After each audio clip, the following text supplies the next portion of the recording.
Gati jemi.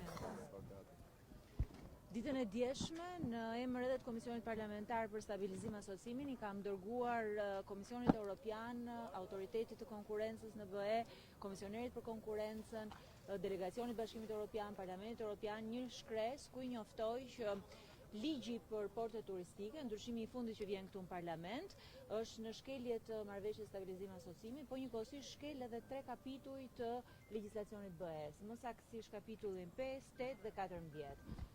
Nuk është gjë e re që ligjet që kalojnë këtu në Parlament janë ligje me porosi, janë ligje që mbrojnë interesat veçanta, por ligji i porteve është ligji 18 në radhën e ligjeve që vinë këtu në Parlament me porosi, është ligj me porosi.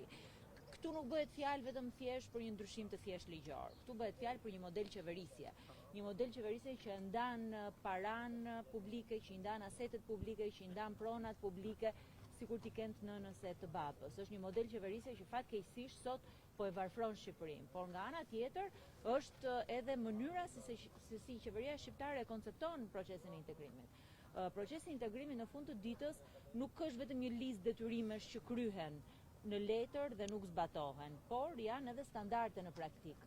Qeveria shqiptare ka marrë parasysh që ligjin e investimeve strategjike ta anulloj dhe ta pezulloj atë me njëherë edhe si detyrim i kapitullit 31, është një nga detyrimet përmbyllëse të kapitullit 31 ligji i investimeve strategjike.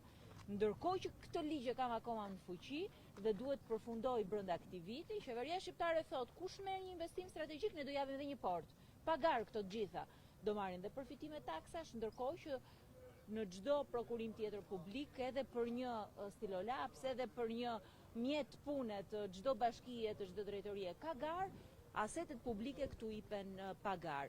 Ky është ligji më i shpejt, paktën në kaq vite sa jam unë në Parlament, ligji që ka kaluar me shpejtësi më të madhe. Ditën e martë nisën diskutime në orën 11:30 dhe përfunduan po ditën e martë në orën 10 të darkës.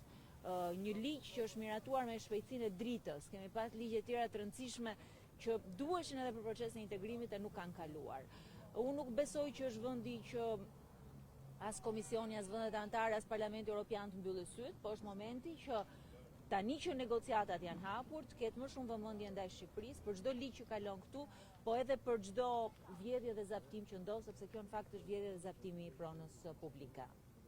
Faleminderit.